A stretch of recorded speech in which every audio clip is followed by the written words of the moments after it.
안녕하세요. 백두산 금융연구소의 백두산입니다. 7월 17일 수요일 아침 9시 9분입니다. 미국은 상승 마감했습니다. 유럽은 하락 마감했고요. 그러나 어떤 근본적인 큰 시장의 변화는 아직까지 없습니다. 주식시장은 어떤 추세적인 상승을 잘 이어나가고 있고 계속해서 낙관적인 분위기를 이어나가고 있습니다. 이렇게 낙관적인 분위기를 만들어주는 주요 원인은 금리 인하 기대감, 또 그리고 미국 경제가 그럭저럭 잘 버티고 있다. 미국 경제는 경기 침체로 가지는 않는다. 라는 이런 자신감들이 밑바탕에 깔려 있어서 지금 이렇게 움직이는 거죠. 물론 그렇다고 지금 시장이 낙관적으로 움직이는 게 AI 때문은 아닙니다. 그죠? AI는 빠지지만 않을 뿐 조금 좀 힘이 빠진 그런 상황이죠. 그죠? 하여튼 그래서 소외된 친구들이 이 CPI 발표를 기점으로 해서 소외된 친구들이 막 급등을 하면서 시장의 분위기가 계속해서 긍정적으로 이어지고 있는 그런 상황입니다. 다만 이제 이쯤에서 좀 이제 한번 생각을 해봐야 되고 약간 주의해야 될 점이 있긴 있는데, 제가 지난번에 말씀드리긴 했는데 7월 19일이 미국 옵션 만기일입니다.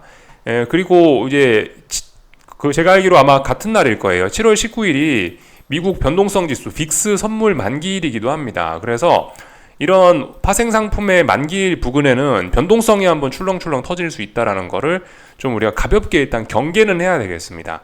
그러니까 지금 이거 가볍게 경계란 말을 드리고 있는데, 여기서 추세적인 하락이나 시장이 완전히 꺾일 것을 주의해야 된다, 그게 아니고요. 시장이 지금까지 평화롭게 잘 움직이고 있었는데 여기에 너무 젖어 있으면 안 된다라는 겁니다. 만기일 부근이라서 지금까지 시장이 워낙 강하게 움직였었고, 이 강하게 움직였다라는 이야기는 파생상품 시장도 그만큼 과열이 됐다라는 거거든요. 과열이 된 파생상품 시장이 어떤 이 만기일이라는 이벤트를 통해서 어떤 그런 과열을 소화할 가능성이 있기 때문에 이때쯤 부근에서 한 번쯤 쿵 하면서 가격 조정 같은 게 등장할 수도 있다, 이런 거를 염두를 해놔야 된다라는 겁니다. 그렇기 때문에 이런 걸 염두해야 되는 대응은 뭐가 있을까요? 현금 비중 확보가 있겠죠.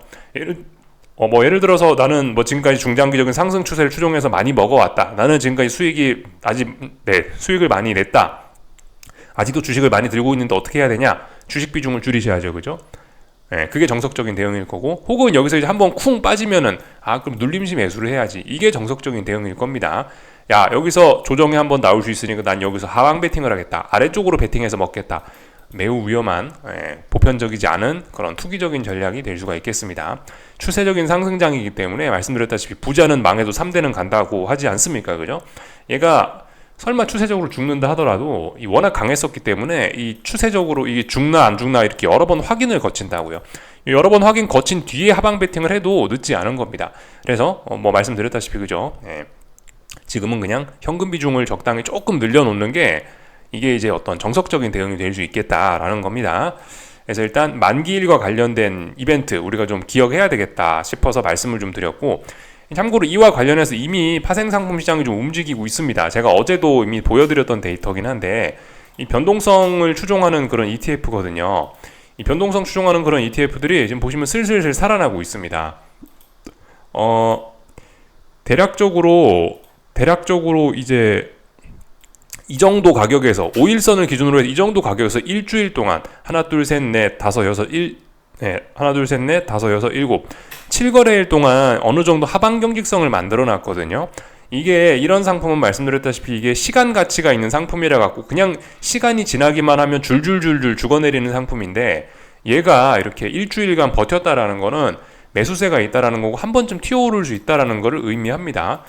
아직까지 어떤 추세적인 어떤 하락장의 위기 이런 건 일단 말씀을 안 드리고 있는 게, 지금 상황에서 얘가 이렇게 훅 튀어오른다라고 해도 이 보시다시피 엄청난 역배열 진행 중이죠. 그렇기 때문에 얘가 바로 막 추세적으로 엄청나게 튀어오르고 그래서 추세적인 하락장 그런 걸 기대하기는 일단 좀 어려운 상황이라고 보여지고요.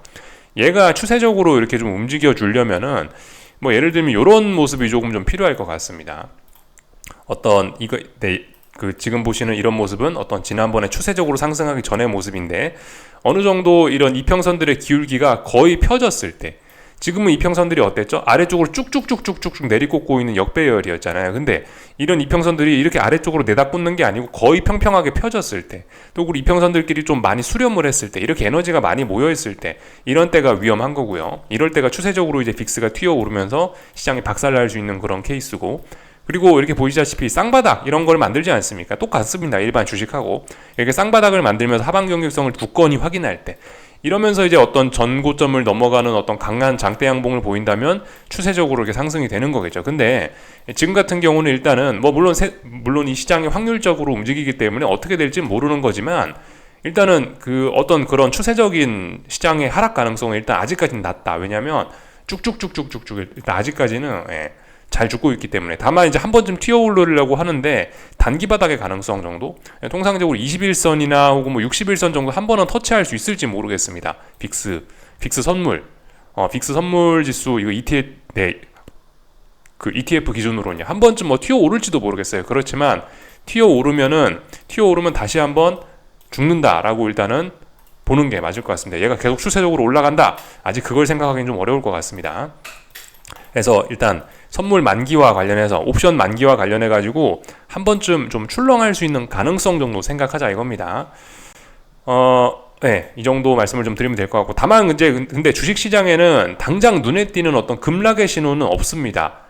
S&P 지수의 변동성 지수가 좀 전에 보셨던 그 빅스 지수인 거죠. 근데 일단 S&P 지수에는 그런 거 없어요. 다만 이제 약간 의심이 되는 부분이 있다면 요즘 나스닥 지수가 좀 약합니다. 그죠? 나스닥 지수가 보시다시피 지난번 7월 11일 날에 장대 음봉을 계속해서 회복을 못하고 있습니다. 그리고 5일선조차 제대로 안착하지 못하는 모습이거든요.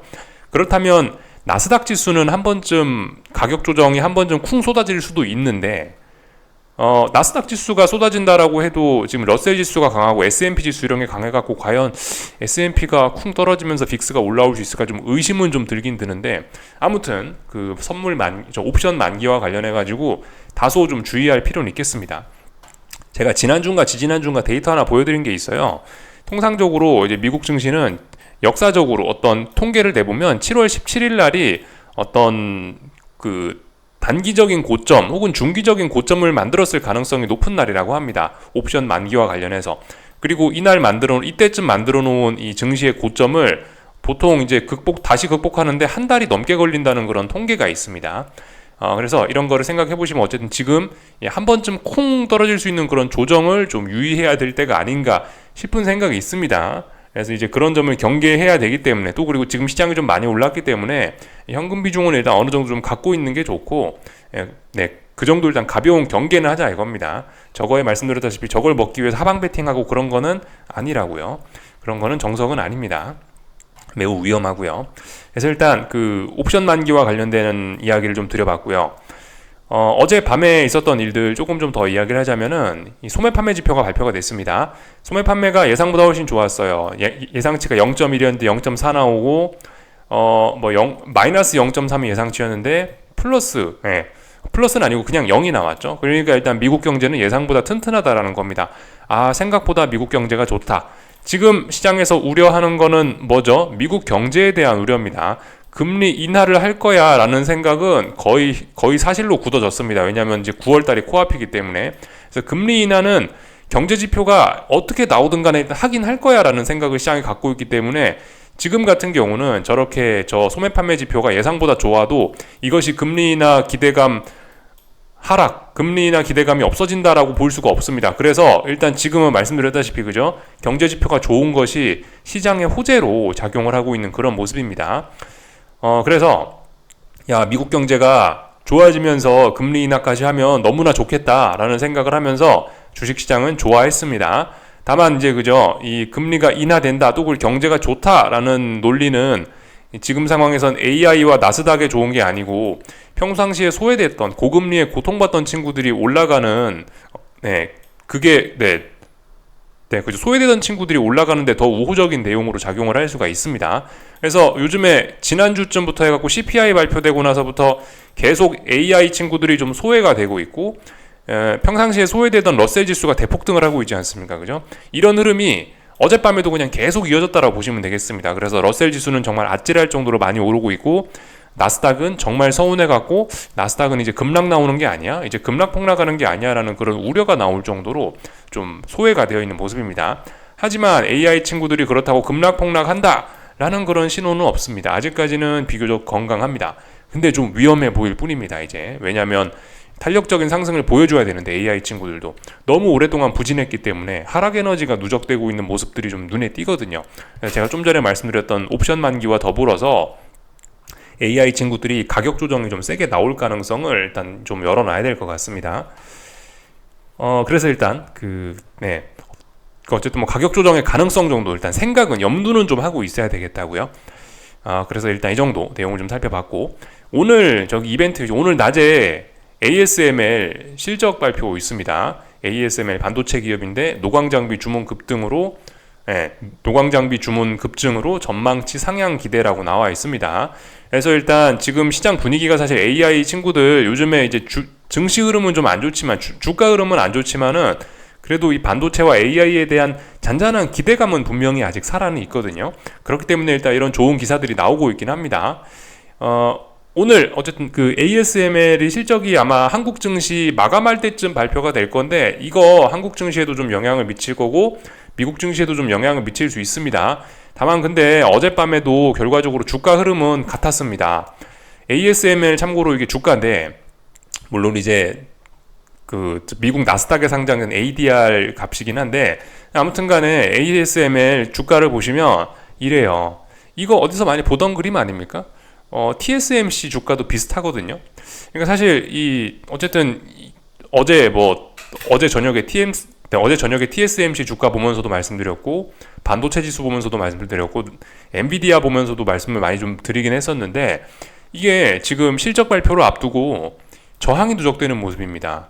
이 실적 발표를 앞두고 엔비디아가 막 예전에 설레이는 모습 보이면서 계속 주가가 위로 올라가는 그런 모습이 아니고요. 지금은 일단 저항이 누적되고 있습니다. 그리고 일단 시장 분위기 자체가 막 엔비디아가 대폭등하던 그때와 약간 다르긴 하죠. 엔비디아가 대폭등하던 그 시절에는 AI에 진짜 눈이 돌아가던 시절이었고, 지금은 이제 살짝 AI에 눈이 돌아갔다기보다는 이제 지금 약간 정신을 차리는 듯한 그런 느낌? AI 쏠림이 너무 심각해가지고 이젠 중소형주들, 금리나 기대감이 있으니까 이제 중소형주들로 해먹자. 그래, AI 친구들은 실적 좋은 건 알겠는데 그래도 니네 좀 가격적으로 너무 부담스러운 것 같아 라는 인식이 깔려있는 게 지금입니다.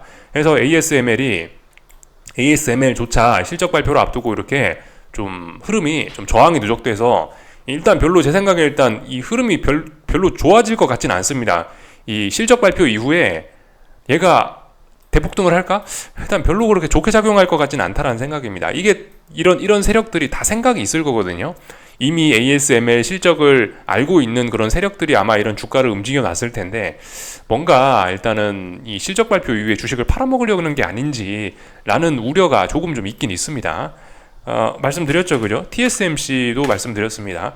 이건 TSMC입니다. 봉의 길이가 조금 달라서 그렇지 결과적으로 좀 전에 ASML하고 근본적으로 모양은 비슷하지 않습니까? 저항 누적시키는 그런 모습들. 물론 아직까지 가장 강한 종목이긴 하나 계속해서 저항이 누적되고 있다는 것은 조금 좀 부담스러운 부분입니다. 반도체 지수도 그래서 지난번에 장대음봉을 계속해서 극복을 못하고 있죠. 그리고 이 장대음봉이 지난번에 이 장대음봉과 중첩되는 자리에서 나타났기 때문에 굉장히 좀 위험한 그런 모습입니다. 그래서 지금 일단 실적 발표, 내일 TSMC고 오늘 ASML 실적 발표인데 이게 좀 부진합니다. 그래서 조금 좀 긴장하셔야 될 필요가 있어요. 그리고 엔비디아가 가장 약하죠. 음봉이 중첩된 정도가 아니고 이제 고점이 낮아지고 이렇게 된단 말이에요. 이렇게 되면 어떤 매도세를 재확인하는 거죠. 엔비디아는 그리고 어제 하이닉스처럼 21선을 붕괴시키는 모습도 나타났고요. 그래서 지금 일단 반도체 종목들은 이 실적 발표 전에 굉장히 어떤 경계감을 먼저 표시를 하고 있습니다. 물론 말씀드렸다시피 아직 투자자들의 생각은 당장 시장이 급락폭락한 건 아니기 때문에 버티만 하기 때문에 아직까지 기대를 하고 있다라고 표현은 할 수 있는데, 근데 일단은 주가에서는 경계감이 많이 느껴지기 때문에 좀 주의할 필요가 있겠습니다. 이런 부분 좀 말씀을 좀 드려봤습니다. 엔비디아가 그렇다고요. 엔비디아가 어젯밤에 이렇게 하락을 하면서 어젯밤에 1점 몇 프로 가까이 하락을 하면서 이런 모양이 됐다고요. 그래서 하이닉스하고 비스무리하게 21선과 5일선을 동시에 다 이렇게 이제 위에 두고 있죠. 아래에 두고 있는 게 아니고, 그래서 계속해서 아래쪽으로 축축 처지고 있습니다. 물론 그렇다라고 해서 얘가 아직까지 뭐 중요한 지지선 이런 자리 아니면 이런 자리들을 붕괴시킨 건 아니나, 근데 일단 고점이 낮아지고 있고 의미 있는 음봉들이 자꾸 겹쳐지고 있다라는 게 이게 일단은 좀 부담스러운 점이긴 합니다. 예전의 모습과 약간 좀 다르긴 하죠, 그죠? 물론 예전에도 이렇게 음봉이 중첩되던 때가 있었지만은, 근데 예전과는 좀 지금 모양은 확실히 좀 더 좀 불안하긴 합니다. 주의해야 될 필요가 있을 것 같아요. 다 말씀을 좀 드려봤습니다. 그래서 일단 이런 이야기를 좀 했고, 어젯밤에 그죠? 중소형주들 러셀 지수는 잠시 여기 이거 보겠습니다. 러셀 지수 어젯밤에 3% 넘게 올랐습니다. 원웨이 상승하네요. 러셀 지수가. 그래서 상승 종목 수가 7,600 거의 7,700 종목이 상승하고 1,500 종목이 하락하고, 그래서 시장 분위기는 시장 중소형주가 굉장히 강하게 올라가는 모습. 굉장합니다. 사실 이렇게 오를 거라고 생각을 못 했는데, 워낙 비이성적이고 역사책에 남을 정도로 중소형주들이 소외가 심했기 때문에 그런지 일단 정말 비이성적인 랠리라고, 정말 엄청난 랠리라고 밖에 설명이 안 됩니다. 물론 저걸 뭐 비이성이다라고 표현하기까지는 좀 뭐하고요. 어쨌든 굉장히 그죠, 쏠림이 심각합니다. 그죠? 엄청나게 쏠림이 심하니까 쏠림을 해소하는 과정도 굉장히 좀 극단적인 것 같아요. 그래서 일단 이런 모습들이 좀 나타났고, 나스닥은 어젯밤에 보시면 이제 기술주들이 계속해서 부진한 모습 보이고 있죠. 기술주들이 보시면 IT 빅테크 전부 다 빨간색, 물론 뭐 전부 다는 아닙니다만은 전반적으로 빨간색이 나왔고, 특히 반도체 섹터에 이 진한 빨간색이 좀 들어가 있죠. 이런 것들이 눈에 띕니다. 하여튼 재밌는 게 반도체 지수가 도대체 지수 산정이 어떻게 되는지는 잘 모르겠는데, 엔비디아가 반도체 지수에서 차지하는 영향이 굉장히 클 거란 말입니다. 근데 뭐 물론 제가 반도체 지수 어떻게 산정되는지 그 방법을 아직 찾아서 뭐 공부해 보지는 않았는데, 아무튼 엔비디아가 이렇게 빠졌는데도 불구하고 이 반도체 지수는 생각보다 잘 버티는 모습을 어젯밤에 확인을 할 수가 있었습니다. 반도체 지수 좀 잠깐 보시자면은 이런 모습입니다. 어젯밤에 결국 꾸역꾸역 5일선을 다시 회복을 하더라고요. 물론 뭐 여기서 5일선을 좀 회복해봐야 뭐 그렇게 뭐 사실 이게 신뢰성이 그렇게 신뢰도가 높다라고 보기는 좀 어렵습니다.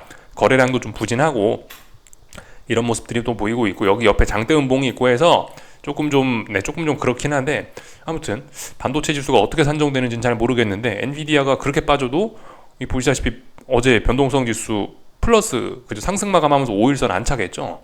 재밌는 세상입니다. 하여튼 이렇게 움직이고 있다는 거 참고적으로 좀 보시면 되겠고, 얼추 다 봤죠, 그죠? 하여튼 중소형주 랠리가 어마어마하다라는 걸 좀 우리가 볼 수가 있겠고, 나머지 뭐 특별한 거 없습니다. 뭐 국채가 예상 웃돈 소비의 혼조로 전환 뭐 이런 거 나오고 있죠. 어떻게 되겠습니까, 여러분들? 예상을 웃돈, 그죠? 지금 경제 지표가 미국 경제가 예상보다 좋다라고 나왔잖아요. 그러면 어떻게 나와야 되죠? 그러면은 일단은 이 금리 인하 기대감은 근데 그대로입니다. 말씀드렸다시피 금리 인하 기대감이 지금 저 지표로 바뀌는 건 아니에요. 그러니까 뭐 예상보다 저런 지표가 좋다라고 한다면은 달러 강세, 또 그리고 장기물 금리가 조금 더 올라야 되겠죠. 달러와 금리가 올라가는 게 맞을 겁니다. 근데 일단 뭐 시장 분위기가 워낙 낙관적이어서 그런지는 모르겠는데, 일단은 뭐 그럼에도 불구하고 그냥 채권 시장은 긍정적인 모습, 달러도 계속해서 약세 흐름 찔찔찔찔찔찔 이렇게 진행하는 모습이 나타났습니다. 장중에 달러가 좀 강세를 보였는데도 불구하고 금값이 어젯밤에 또 1% 넘게, 뭐 거의 2% 가까이 오르더라고요. 그래서 금값은 신고가 썼습니다. 어젯밤 의미 있는 장대 양봉을 보였고요. 눌림시 매수가 이제 대놓고 정석적인 전략이 될 겁니다. 그러니까 하여튼 요즘 굉장히 좀 투기적입니다. 달러가 비교적 강한 모습을 보임에도 불구하고, 달러가 약한 모습 보이는 게 맞죠, 달러가 약하니까 올라가는 게 맞습니다. 제가 약간 말실수한 것 같네요. 그죠? 달러가 요즘에 찔찔찔찔찔 약한 흐름 보이고 있고, 그로 인해서 찔찔찔찔 금값이 딸려 올라가고 있고 이런 모습입니다. 그죠? 달러가 올라가면 금값은 하락하는 경향이 있죠. 달러가 떨어지면 금값은 오르는 경향이 있고, 아무튼 어젯밤에는 달러가 상승할 만한 요인이 나온 건데, 근데 오히려 달러는 살짝 보시다시피 약세 흐름을 계속해서 이어나갔고, 이런 점들이 금의 흐름에도 안정적인 영향을 미쳤다. 하여튼 그만큼 지금 이런 지표의 영향이 제대로 주식시장에 잘 먹히지 않습니다. 그래서 그냥 뭐 계속해서 낙관적인 분위기 이어나가고 있습니다. 러셀 지수 보시다시피 무섭게 올라가고 있죠. 낙관적인 분위기가 어마어마합니다. 다만 이제 지난번 AI 쏠림이 너무 심했었기 때문에 나스닥은 거기서 굉장히 소외가 되고 있고, 러셀 지수는 그냥 모르는 척하고 계속 올라가고 있고, 그래서 사실 눌림시 매수를 하려고 기다렸더니 눌림을 주지를 않아요. 그래서 계속해서 잘 올라가고 있습니다. S&P 지수 뭐 잘 보고 계신데 계속해서 올라가는 모습, 특별히 어떤 위기 신호는 없습니다. 다만 이제 나스닥이 조금 문제예요. 나스닥이 지금 대놓고 아래쪽으로 좀 처지고 있거든요. 너무 오랫동안 힘이 없습니다. 그래가지고 이 좀 주의를 해야 될 것 같긴 합니다. 나스닥 여기서 잘못되면은 좀 다시 한번 이 장대 음봉이 하나 더 쏟아질 수 있거든요. 그런 점에 조금 가볍게 경계를 해야 될 필요가 있습니다. 나스닥 지수가 한번 아래쪽으로 쿵 한번 뭐 2% 정도 뭐 쏟아질 수도 있을 것 같긴 한데, 만약에 얘가 쏟아진다라고 하면 그러면 이제 S&P 지수도 좀 영향을 받아갖고 쿵 하면서 좀 빠질 수 있겠죠. 또 그리고 지금 상황에서 나스닥이 빠져버리면은, 나스닥이 급락을 해버리면 아마 러셀 지수도 뭐 따라서 좀 급락을 하는 일이 생기지 않을까라는 생각이 듭니다. 논리적으로 따지면 지금 러셀 지수하고 나스닥 지수가 서로 순환매가 돌면서 러셀이 올라가면 나스닥이 안 좋은 거기 때문에, 나스닥이 급락하면은 야 그럼 러셀 지수 폭등하는 거 아니냐 싶지만, 러셀 지수도 이미 어느 정도 좀 단기적으로 올라왔기 때문에 만약에 여기서 나스닥이 자빠지면 러셀 지수도 나스닥 자빠지는 걸 핑계로 해서 한번 조정을 강하게 보일 가능성이 좀 있긴 있을 것 같습니다. 그래서 일단 하여튼 나스닥이 좀 주의를 해야 될 것 같습니다. 하여튼 재밌어요. 나스닥은 그 보시면 지금 나스닥에 들어있는 게 애플도 있고 마이크로소프트도 있고 뭐도 있고 그래서 애플이 사실 나스닥이 강한 게 맞는 것 같은데, 근데 하여튼 반도체 지수가 더 강한 모습을 보이고 있고 나스닥이 더 약한 모습을 보이고 있고, 하여튼 좀 의아합니다. 그래서 그런저런 모습들을 좀 확인을 해봤고요. 말씀드렸다시피 채권 시장은 그냥 모르는 척 낙관론 계속 지속이고, 환율 시장도 계속해서 달러 약세 찔찔찔찔 진행되고 있고요. 그런 상황입니다. 중국 증시는 그 와중에 계속해서 찔찔찔찔 조금씩 어떤 추세적인 전환을 시도하고 있습니다. 요즘 뭐 부양책을 내놓고 그리고 오늘 제가 알기로 삼중전회에서 뭔가 발표될 수 있다라고 하는 것 같더라고요. 오늘부터 삼중전회와 관련된 기대감, 또 그리고 하여튼 하반기 경제 성장에 대한 기대감, 이런 것들이 지금 중국 증시에 떠오르는 어떤 재료로, 중국 증시를 받치는 어떤 재료로 등장하기 시작했습니다. 그런 점들 좀 기억하시면 좋을 것 같습니다.